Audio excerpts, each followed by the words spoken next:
Israel का ये कहना कि वो वहां तक जाएगा जहां तक वो आतंकी है और उनके गिरेबान तक पहुंचेगा, उसे कोई रोक नहीं सकता, ये स्टैंड कितना सही या गलत आपको लगता है? नहीं साहब, हम भी टेररिज्म भुगत चुके हैं। हाँ। और तभी हमने ऑपरेशन सिंदूर किया था। देखिए, मैं आपको याद दिला दूं कि भारत के 81,000 नागरिक शहीद हो चुके हैं जब से पाकिस्तान ने टेररिज्म शुरू करी थी 1980 की दशक। ठीक है, 21,000 पंजाब में शहीद हुए थे, 45,000 जम्मू कश्मीर में, और उसके बाद इंडियन मुजाहिदीन ने जो बम फोड़ने शुरू किए पूरे भारतवर्ष में 15,000, यानी टोटल 81,000 भारतीय मारे जा चुके। हमारे पास क्या चारा है सिवाय वापस लताड़ने का, लात मारने।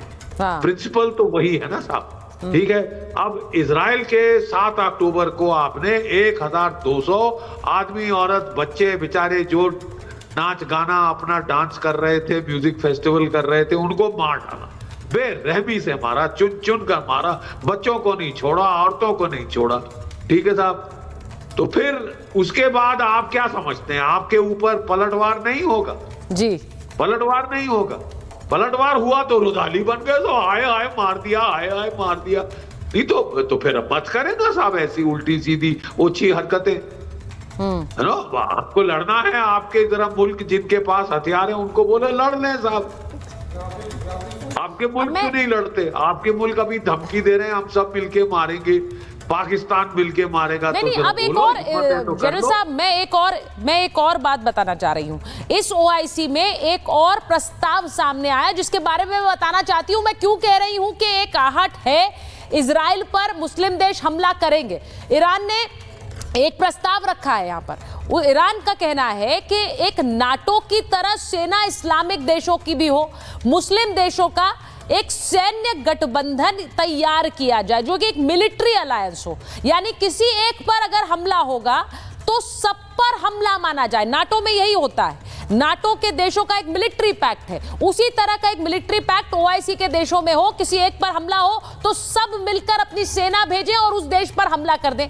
अब ये सेना इस्लामी देशों की रक्षा के लिए बने, ये ईरान ने प्रस्ताव देखा है। आप जो देख रहे हैं यहाँ IRGC जो कि ईरान की रेवोल्यूशनरी गार्ड है, वैसी एक ऐसी सेना जो कि अलग अलग देशों के सैनिक मिलकर और उनकी आर्म्स यानी हथियार मिलकर एक देश को जवाब देने के लिए इस्तेमाल है। तो इजराइल को रोकना बहुत जरूरी है, ये ईरान शुरू से कहता है। आप ईरान और इजराइल के बीच की जो एक द्वंद्व है और जो एक लड़ाई है उसके बारे में जानते ही हैं, लेकिन ईरान का कहना है कि इजराइल को अगर नहीं रोका गया तो वो सबसे बड़ा सरदर्द हम सबके लिए बन जाएगा, इसीलिए एक मिलिट्री अलायंस बनाइए और सब मिलकर सऊदी अरब, तुर्की और इराक पर भी अगला हमला हो सकता है, ये ईरान का कहना है। यानी जो देश बचे हुए हैं उन्हें यह नहीं सोचना चाहिए कि उन पर इजराइल हमला नहीं करेगा, इन पर भी करेगा। अब लेफ्टिनेंट जनरल कुलकर्णी, मैं आपसे अगर पूछूं, आपसे पूछना चाह रही हूं, ये जो नाटो जैसा एक मिलिट्री अलायंस बनाने की बात ईरान कर रहा है, ये क्या एक पॉसिबिलिटी है? क्योंकि ये एक बहुत बड़ा खतरा है अगर ये बनता है और अगर ये इजराइल को धमकी देने के लिए इस्तेमाल हो रहा है, या फिर ये वाकई बन भी सकता है।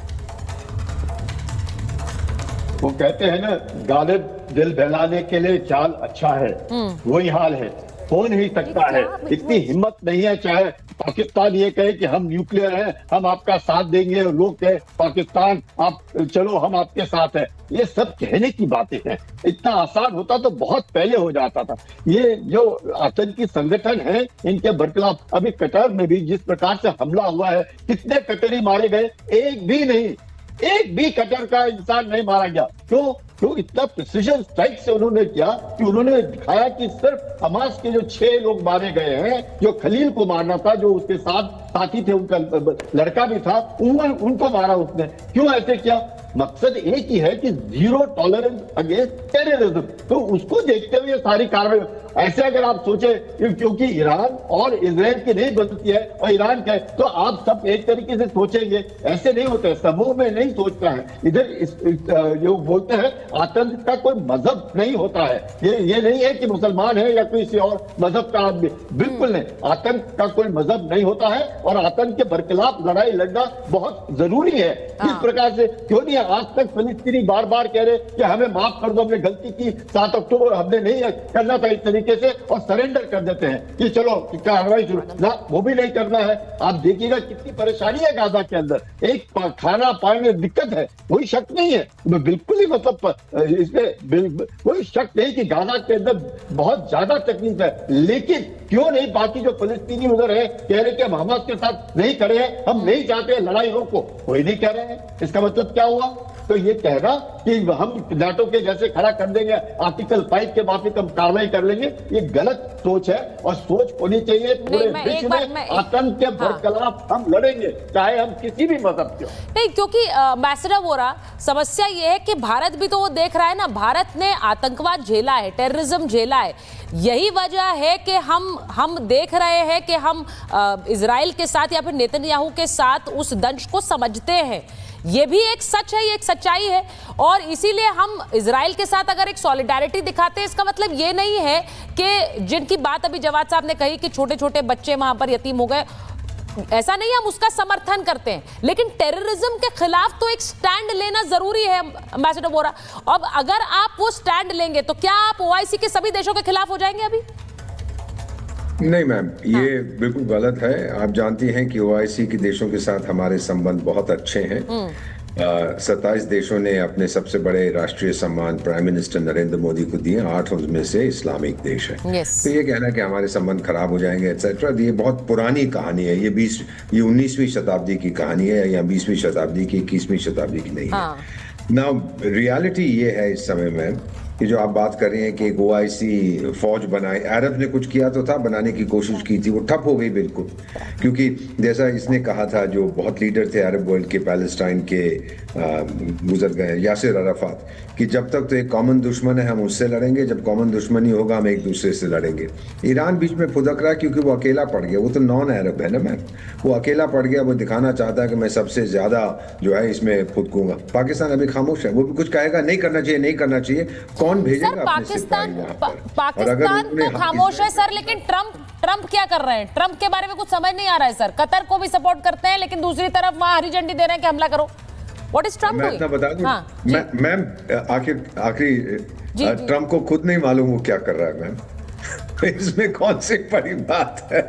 ट्रंप को खुद नहीं पता। जवाब साहब जल्दी से। हाँ बोलिए। हमने कहा ना, हम तो दूध के जले हैं, छाछ भी फूक फूक कर पिएंगे। ट्रंप साहब का एक्सपीरियंस कैसा रहा है मौजूदा सरकार के लिए और हमारी विदेश नीति के लिए जग जाहिर है।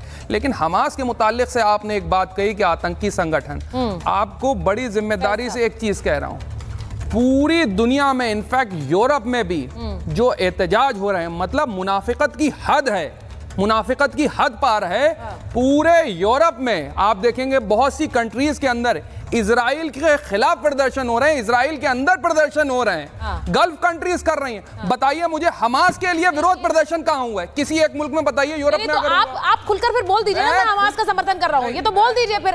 आप ये उदाहरण देकर आप चाह रहे हैं, नहीं, मुझे ऐसा लगता है अपना पक्ष को लेकर बड़ा स्टैंड क्लियर होना चाहिए। अगर आप हमास सपोर्ट करते हैं तो आप बोलिए मैं हमास का सपोर्ट करता हूं। घुमा क्यों रहे हैं कि उस देश में हो रहा है, किस देश में हमास के खिलाफ हुआ है? बोलिए फिर आप। अच्छा, नहीं, आप यही सवाल जो है इतनी जोर से पुरजोर ताकत से पूछती कि डोनाल्ड ट्रंप झूठे हैं या नहीं है। अरे भाई, डोनाल्ड ट्रंप को तो लेकर किसी को समझ ही नहीं आ रहा वो बोल क्या रहे हैं। इस पर तो कितनी डिबेट्स कर ली। आपको ये लग रहा है डोनाल्ड ट्रंप को लेकर दुनिया में किसी को समझ नहीं आ रहा वो क्या कर रहे हैं? वो कल क्या फैसला लेंगे ये भी नहीं पता है। लेकिन फैज साहब एक मिनट फैज साहब ये बता रहे हैं कि भाई नेतन्याहू के खिलाफ और इजराइल के खिलाफ प्रदर्शन हो रहे हैं, हमास के खिलाफ नहीं हो रहे हैं। तो मतलब मुझे, अच्छा ठीक है ना, तो आप खुलकर बोलते क्यों नहीं? फिर समर्थन करिए ना। अरे मेरी कंट्री का जो स्टैंड होगा, फैज जल्दी से। फैज साहब देखिए, कहीं पर भी इजराइल के खिलाफ कोई प्रदर्शन नहीं हो रहा है। भारत में भी जो छोटे मोटे वामपंथी गैंग है वो टुकड़े गैंग कहलाते हैं, जो भारत के ही टुकड़े करना चाहते हैं। वही लोग अपनी राजनीतिक वोटियां सेकने के लिए किसी इजराइल के स्टोर के सामने खड़े होकर ये सब हरकतें करते हैं। इसका भारत से या किसी से लेना दे। अब हमास के खिलाफ प्रदर्शन क्यों नहीं हो रहा है जी?